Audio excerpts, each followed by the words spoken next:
اعوذ باللہ من الشیطان الرجیم، بسم اللہ الرحمن الرحیم۔ پارہ نمبر 24 آج ہم شروع کرنے جا رہے ہیں۔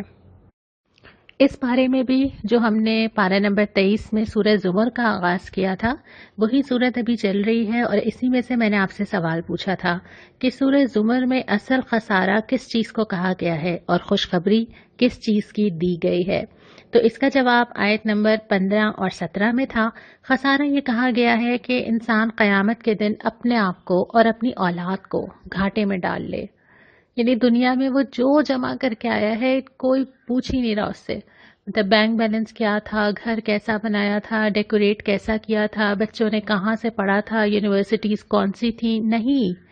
اللہ کے معاملے میں، دین کے معاملے میں اگر وہ خود یا اس کے بچے پیچھے رہ گئے تو اس سے بڑا پچھتاوا اور کوئی نہ ہوگا۔ اصل خوشخبری یہ ہے کہ انسان طاغوت کی بندگی سے بچ جائے۔ آپ نے مجھے بتایا تھا ہم سب کی زندگی میں کون کون سے طاغوت ہیں جن کو ہم اللہ کے مقابلے میں پوجنے لگتے ہیں۔ تو اگر انسان اللہ کو ہی خالصتاً پکارے، اللہ ہی کے لیے دین کو خالص کرے، اس سے بڑا خوش قسمت کوئی نہیں ہے۔ اب ہم پارہ نمبر 24 میں آ جاتے ہیں۔ شروع ہوتا ہے ایک سوال کے ساتھ، بہت ہی پیارا سوال۔ کیا اللہ اپنے بندے کے لیے کافی نہیں ہے؟ اتنی ساری چیزیں اللہ تعالیٰ نے گنوا دیں، تمہیں دے دیں، تم سے محبت کرتا ہے، تمہارے ساتھ رحمت کا تعلق ہے، تمہارا اپنے اوپر حق سمجھتا ہے، ابھی بھی تیار ہے، آ جاؤ، پلٹ آؤ، جو چاہو دے سکتا ہے، حالات بدل سکتا ہے، پریشانیاں دور کر سکتا ہے، بیماری دور کر سکتا ہے۔ کیا وہ ایک کافی نہیں ہے کہ انسان اس کی عبادت کرے خالصتاً؟ کیا یہ بہت مشکل کام ہے؟ یہ اللہ تعالیٰ کا سوال ہے۔ اور پھر اس کے بعد فرمایا کہ بھروسہ، جو اہل ایمان ہے نا وہ تو اللہ پہ ہی بھروسہ کرتے ہیں ان سارے معاملات میں۔ اس کے بعد پھر مثال دی گئی ہے کہ جیسے اللہ تمہاری روح قبض کرے گا تو کیا روزانہ اللہ نہیں کرتا؟ کیسے ہم نیند کی حالت میں جانتے ہیں، کیسے ہم بالکل سٹل ہو جاتے ہیں، اور پھر کیسے ہم اٹھ کے دوبارہ کھڑے ہو جاتے ہیں۔ یہ روح کا لینا اور روح کا واپس ڈالنا یہ تو اللہ تعالیٰ روز دکھا رہا ہے ہمیں۔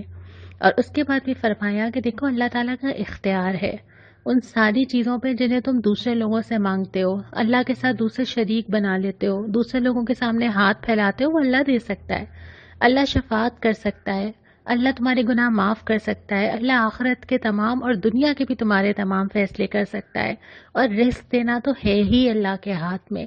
تو وہ ساری چیزیں جس کے لیے انسان کبھی ادھر دیکھتا ہے اور کبھی ادھر دیکھتا ہے، ایک اللہ رب العالمین اس کی یہ ساری چیزیں پوری کر سکتا ہے۔ پھر بہت پیار سے پکارا ہے، اے میرے بندوں، میرے کا لفظ استعمال کیا ہے کہ ہو تو اللہ کے نا، وہ محبت جو والدین کو اولاد کے ساتھ ہوتی ہے، جتنی ہی نافرمان ہو جائے آخر میں وہ کہیں سے نکل کے آ جاتی ہے نا، جتنا غصہ ہو، جتنی تکلیف ہو، پھر وہ آ جاتی ہے میرا بچہ۔ اللہ تعالیٰ فرماتا ہے اے میرے بندوں، کیا کیا کرو؟ اللہ کی رحمت سے مایوس نہ ہو۔ اگر یہ تسلی ہمیں نہ دی جاتی، کیا ہے ہماری زندگی، کیا ہے ہمارا نامہ اعمال، ہماری نمازیں، ہماری عبادات، ہمارے اخلاق، ہمارا کردار، ہمارے معاملات کیا ہیں؟ پلٹ کے نظر ڈالیں 2 منٹ اپنے اوپر، کیا لے کے جا رہے ہیں اللہ کے پاس؟ یہ اللہ تعالیٰ کی کتنی بڑی رحمت اور محبت ہے کہ اللہ تعالیٰ فرماتا ہے کہ مایوس نہ ہو، کسی لمحے مایوس نہ ہو، پلٹ آؤ، رک جاؤ، واپس آ جاؤ اپنے رب کی طرف۔ چاہے زندگی جتنی بھی گزر گئی ہے نا، اب اللہ جانے ہم سب کی زندگیاں کتنی باقی ہیں، کتنی ہو گئیں، کتنا موقع آگے نیکی کرنے کا ملے گا کہ نہیں ملے گا، لیکن اس وقت آج پلٹ آؤ اپنے رب کی طرف، مطیع ہو جاؤ، مان لو اللہ تعالیٰ کی اطاعت اختیار کرو، اللہ تعالیٰ کی کتاب کی پیروی کرو، جو اللہ تعالیٰ نے لکھ کے دے دیا نا جنت کی طرف آنے کا راستہ، اس کو پکڑ لو، اللہ تمہارے سارے گناہ معاف کر دے گا۔ اس کے بعد فرمایا کہ اللہ کی قدر کرو جیسا کہ قدر کرنے کا حق ہے۔ قیامت کے دن کا پورا نقشہ کھینچا گیا، کیا ہوگا، لوگ جمع ہوں گے، حق کے ساتھ، انصاف کے ساتھ پورا پورا بدلہ چکا دیا جائے گا، کفار کو، مشرکین کو، اللہ سے باغی لوگوں کو بھی بدلہ مل جائے گا اور مومنین کو بھی مل جائے گا، اور وہ بہت خوش ہوں گے۔ اور اللہ تعالیٰ نے جو جملہ ان کا کوٹ کیا نا کہ وہ کہیں گے شکر ہے اس خدا کا جس نے یہ وعدہ سچ کر دکھایا۔ اس کے بعد سورہ مومن جو کہ مکی صورت ہے اس کا آغاز ہوتا ہے اور پھر فوراً ہی ہمارا پارہ 24 کا دوسرا ربع شروع ہو جاتا ہے۔ ابتدا ہوتی ہے کہ اس کتاب کو جس نے نازل کیا ہے، یہ وہ کتاب نہیں ہے جو کسی انسان نے لکھ دی، یہ وہ کتاب نہیں ہے جو بار بار ریوائز ہو رہی ہو، جس میں غلطیاں ہوں، جس کا ریوائز ایڈیشن آ جاتا ہو بار بار، جو مارکیٹ میں شارٹ ہو، نہیں۔ یہ وہ کتاب ہے جو اس نے نازل کی ہے، جو زبردست ہے، جاننے والا ہے ہر چیز کا جو میں اور آپ نہیں جانتے، معاف کرنے والا، توبہ کو قبول کرنے والا، سخت سزا دینے والا، صاحب فضل جس کے سوا کوئی معبود نہیں۔ یعنی کوئی یہ عام کتاب نہیں ہے، بلکہ یہ اس اللہ رب العالمین کی کتاب ہے جو ہر چیز کا احاطہ رکھتا ہے۔ پھر فرمایا کہ دیکھو دنیا کی یہ جو چلت پھرت ہے نا، جو تمہیں نظر آتے ہیں بہت شاندار چیزیں، شاندار لوگ، شاندار عمارتیں، یہ تمہیں کسی دھوکے میں نہ ڈالیں۔ یہ تمام چیزیں صرف دنیا کی زندگی کی آرائش ہیں، اور جس دن اللہ تعالیٰ اس کو لپیٹنا چاہے گا لپیٹ لے گا۔ اور پھر ذکر کیا ہے کہ فرشتے اہل ایمان کے لیے دعا کرتے ہیں۔ یہ ہمیں بہت ساری جگہ پہ ملتا ہے کہ جو لوگ اللہ کے لیے کوئی بھی قدم کرتے ہیں، جو لوگ اللہ کے لیے لوگوں کو معاف کرتے ہیں، جو اللہ کے دین کو پھیلاتے ہیں، جو اللہ کی راہ میں چلتے ہیں، جو اللہ کے لیے مشکل اٹھاتے ہیں، اللہ تعالیٰ فرشتوں کے ذریعے ان سے دعا کرواتا ہے۔ اللہ تعالیٰ فرشتوں کے ذریعے دوسرے لوگوں کے دل میں ان کی عزت ڈالتا ہے، اور اللہ تعالیٰ وہاں ان کا ذکر کرتا ہے جو دنیا کے لوگوں سے بہت بہتر ہیں۔ اس کے بعد فرمایا کہ قیامت کے دن سب کو جمع کر کے لے آیا جائے گا، سارے گروہ آ جائیں گے، کھڑے ہوں گے، پوچھا جائے گا اب بتاؤ آج بادشاہی کس کی ہے؟ اللہ واحد قہار کی۔ پھر ذکر کیا ہے کہ یہ جو کتنے سارے قصے ہیں، یہ جو قومیں گزری ہیں، کیا ان لوگوں نے کبھی غور نہیں کیا؟ کیا یہ واقعی انسان کے لیے مقام عبرت نہیں ہے کہ وہ دیکھے کہ کیسے کیسے لوگ آئے اور چلے گئے؟ اور پھر فرعون اور ایک مومن کا ذکر کیا ہے۔ ایک شخص ہے جسے دنیا میں سب کچھ ملا ہے لیکن وہ اللہ کا انکار کرتا ہے۔ ایک مومن ہے جس کا نام بھی ہمیں نہیں معلوم لیکن وہ اللہ کی گواہی دیتا ہے، اور آخرکار اللہ تعالیٰ کے پاس سرخرو ٹھہرتا ہے۔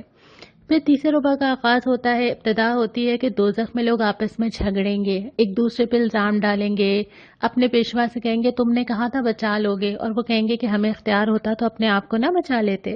اور پھر اہل ایمان سے اللہ تعالیٰ مدد کا وعدہ کرتا ہے، اور وہ مدد صرف دنیا میں نہیں، آخرت میں بھی۔ یعنی اللہ تعالیٰ کسی مرحلے میں، چاہے وہ میری دنیا کے معاملات ہوں، چاہے وہ میری قبر کا سفر ہو، چاہے وہ میرے اللہ تعالیٰ کے سامنے کھڑا ہونا اور اس دن کی سختی ہو، اللہ تعالیٰ اپنے اہل ایمان کی مدد کرتا رہے گا۔ پھر اگلے کچھ آیات میں کرنے کے کام گنوائے گئے ہیں کہ تمہیں کرنا کیا چاہیے۔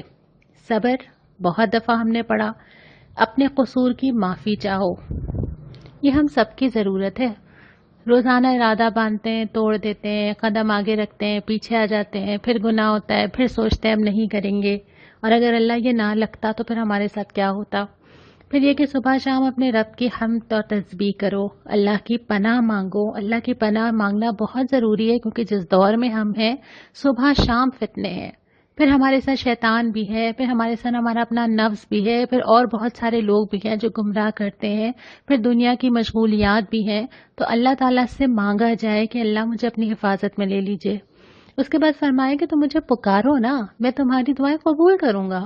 جو چاہیے، مدد کی ضرورت ہے، اگر دین کے راستے پہ بھی چلنا ہے تو پہلے اللہ کے سامنے کھڑے ہو جائیے کہ اللہ تعالیٰ آپ نے مدد کرنی ہے میری، میں نے قدم رکھنا ہے اور آپ نے مجھے تھام لینا ہے۔ قرآن پڑھنا ہے تو اللہ سے مانگیے اللہ آپ نے سمجھانا ہے، گھر کی کوئی ضرورت ہے، کوئی بیماری ہے، کوئی پریشانی ہے، بس جیسے ایک لاڈلا بچہ ماں کے پیچھے پڑ جاتا ہے نا کہ آپ نے دینا ہے، ایسے اللہ تعالیٰ سے اس ناز کے ساتھ مانگیے، یقین کیجئے اللہ تعالیٰ رد نہیں کرتا۔